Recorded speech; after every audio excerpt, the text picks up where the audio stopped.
Hello, everybody. Welcome back to the Stacey West preview show. My name is Jake. As always, we're here to preview the long-awaited return to Sky Bet League One action as Mark Kennedy takes his Lincoln City side to face Shrewsbury Town on Saturday at 12:30. Yep, so we are back on the preview show, and this week we spoke to Martin, aka the Salopian Killy, and here's what he had to say on all things Salop. Take it away, Martin. Right, we are joined by Martin, aka the Salopian Killy. Martin, how you doing, mate? Not bad, not bad. All good. Nice to be invited back again. Cheers. Yeah. Clay did so well last time. We've got you back on. Right then, let's talk about Salop then. Season so far, you sat in 16th.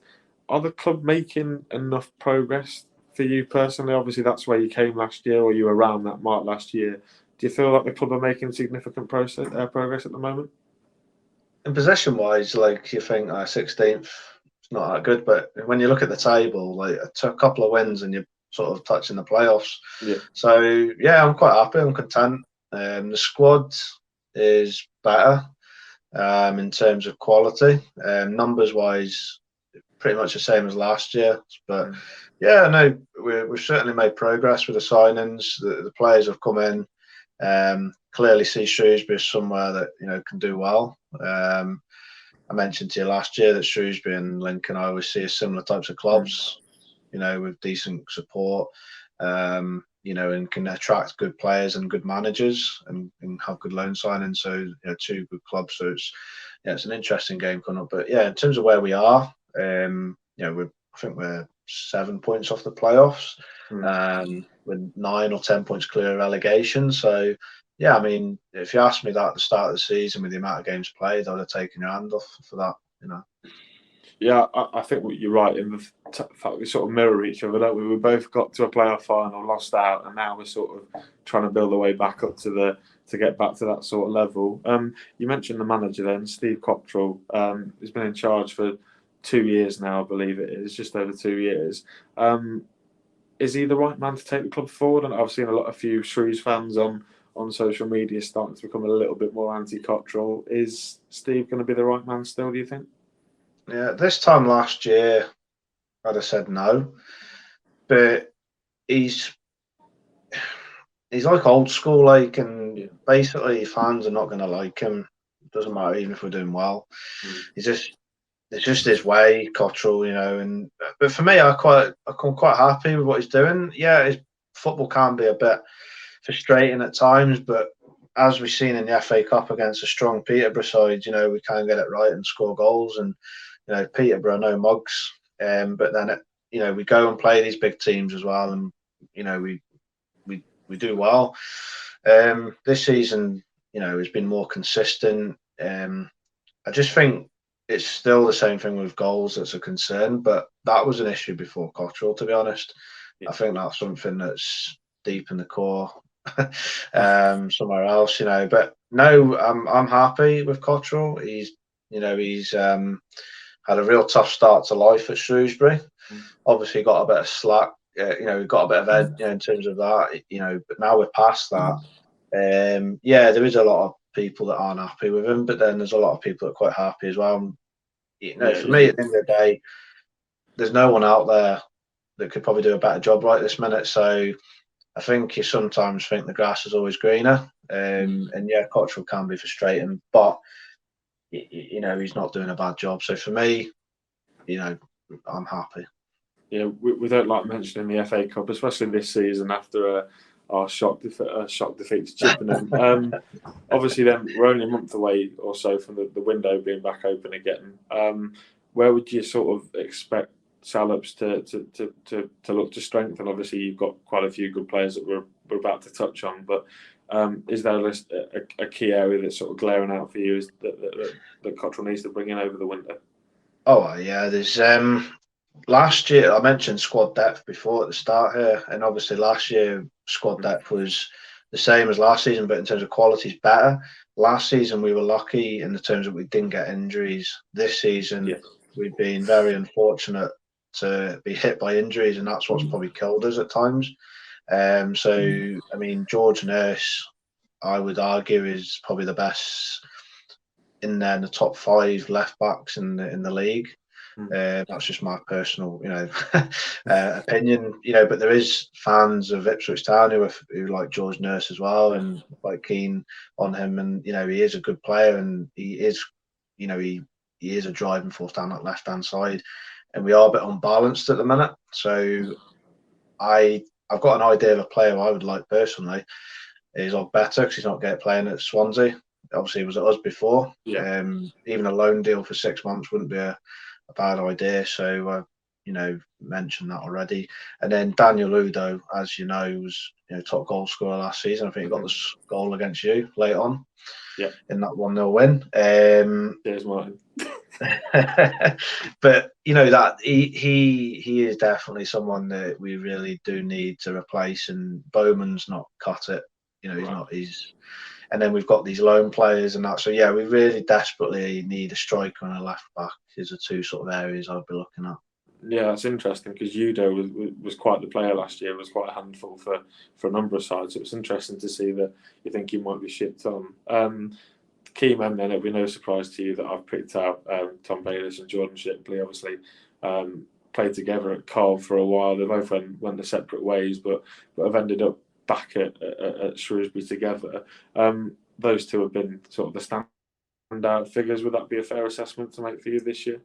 Yeah, I mean you can't argue that. I mean, they've just every time we seem to get a win or a goal, it's always whoever's scoring. One of them, if it's Bayliss scoring, Shipley setting it up, or vice versa. Yeah. For me, Shipley has obviously had to fill in at a left wing back role because of Nurse. Ideally, we need that left position filled so Shipley can play in his more advanced position and show his better qualities in there. Bayliss, I'd probably say, has been the better of the two and been more surprised at because he was sort of so injury prone, but he's really been consistent this year. And yeah, the two of them, like you say, they know each other's game from a young age playing at Coventry. So you could see that in spells, and you could see the quality shine through. So the goal against Forest Green away, where they both worked it well with a 1-2. The goal that Bayliss scored away at Fleetwood, it's like, that's a sort of quality that's like, that you would, which is great, but we just don't have that same quality maybe up front. And see if we had that sort of quality up front, would be playoffs, I believe, or nearabouts.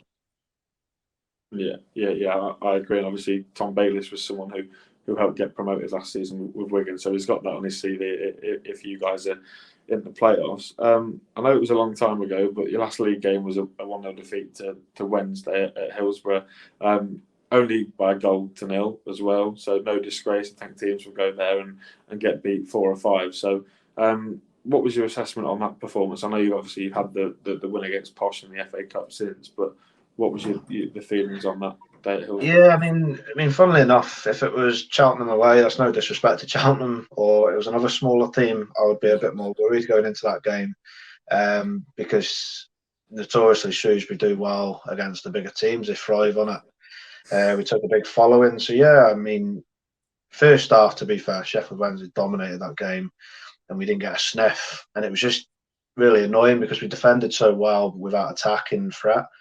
And then there was a sloppy goal from a set piece, and that's, when you look at it, that's all that won the game. But then second half, I don't know whether it was a case of Wednesday dropped off or we just upped our game. I think it was a bit of both, but we really got into them. And if it ended 1-1, you certainly wouldn't have disgraced that. That would have been justified. We didn't do enough to win it, but we played really well and could have nicked a point on another day. And we did that last year, and I would say we probably played better this season against Wednesday away and didn't get anything. Yet last year they probably played better, Sheffield Wednesday, and we drew the game. So it's just one of them, and it's about taking your chances, and we certainly had chances and we just didn't take them, unfortunately. Yeah, you know what?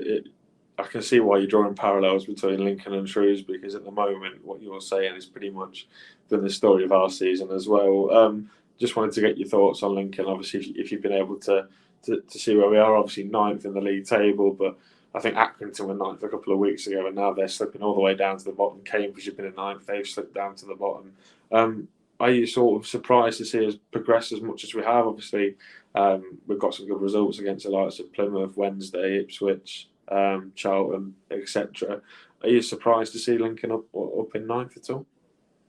No, because like I say, Lincoln are a team that, especially at home, they got a very good, strong crowd behind them. And like I say, I draw parallels with Lincoln and Shrewsbury, but no, I do believe that Lincoln can get it right with the right manager, the right players, and they've proven it before. And they're one of those teams where when a big club comes down to Sincil Bank on the day, they can beat them just like Shrewsbury. Yeah. And I think you'll agree that it's when you play those teams that, I don't know, like your Fleetwoods or your Cambridges, and you look at them games, you think, oh, that's winnable. But then on the other hand, they're probably thinking the same, that Lincoln's probably better than a Ipswich away. But it's them games that kill you in this league. It's probably a case of the similar sort of case this weekend, where Salop fans will be thinking this is a game that can get 3 points from, and Lincoln fans will be going, well, if we just play like that against Plymouth and Ipswich, then why can't we go to Shrewsbury and get a win? It's one of the games you'd expect to win. So probably a defeat for both sides if that's going to be possible. Obviously, you mentioned the fact that you turned us over 1-0 back in March of this year. I think I read through our Twitter DMs actually, and I think I just said, well, that was expected after Daniel Udo had put you guys 1-0 up. I think it was with certainly less than 10 minutes to play. Can you remember much of the game and what you thought? What were you? Yeah, it was one of those games where you sort of expected it. Whoever scored would win 1-0. There wasn't really much going on in the game. I just remember Udo latching onto a mistake, and he was on that sort of form at that time of the season. And I mean, it was a shot from the edge of the box, if I remember. Unless, I'm sure it was a shot from the edge of the box, and that was just typical of what Daniel Udo could do. And it was certainly late on, but it's I would say last season's games against each other, even the draw, you probably had the better of the game, and then we just again fought our way back and got the equaliser. We probably shaded maybe the game at our place, but you wouldn't have. If it was a draw, Lincoln would have deserved something from it. It was just one of those. You take your chances, and we got it. Yeah. Obviously, you beat us twice last year, because you also beat us in the Carabao Cup, didn't you, on penalties as well? So. Well, I don't count that as a victory. I mean, that was funnily enough, Daniel Udo scored both goals, and we were 2-0 up as well. Yeah, we were. That was disappointing. What we're thinking then ahead of Saturday, then, is it one that you're thinking that you're targeting 3 points from as well? Yeah, like you said there, it's a game I look at as a winnable game. If it was away, it would have been a tough game, because it's always a tough game at Lincoln. I've been there a few times, and I've only had one win there in the times I've been, and that was a while back. But yeah, it's at home, so you, as the home team, any team in this league, you've always got to be confident playing at home, even if you're at the bottom. And especially against Lincoln, a team that are, around us, around about. So I think if we win, we're probably not far off you. I don't know if we go above you. I don't know if we go a point behind you. I can't quite remember the league table, but I do know that a win or two and you're back above each other. Like you said there, you're 9th, we're 16th, but a couple of wins and you sort of a point or two out of the playoffs. It's crazy, isn't it? This league at the minute. If I had to push you for a score prediction, would you follow the 1-0 scoreline that you got last year? Yeah, I was going to say I can't see it being a goal fest, because it's just not going to be a goal fest. Saying this, it's probably going to be one now, but no. I'll stick my head out of a 1-0 and goal scorer. I'm going to go for Shipley. Yeah, I'm not surprised at all, mate. Well, thank you for coming on again, Martin, and we're very much looking forward to seeing you again towards the back end of the season. No worries, thanks for having us. Take care, Paul. Thank you for coming on the channel again, mate. Your insight is fantastic on all things Shrew, so massively appreciated. If you go and check him out on Twitter, there is a link in the description of this video. But that does bring a conclusion to this week's preview show. Please make sure to like, comment and subscribe, as we are trying to reach 1,000 subscribers on the channel as soon as we possibly can, and your support is massively appreciated by myself and the rest of the Stacey West team. So until Sunday lunchtime, we will see you next time. Up the Imps.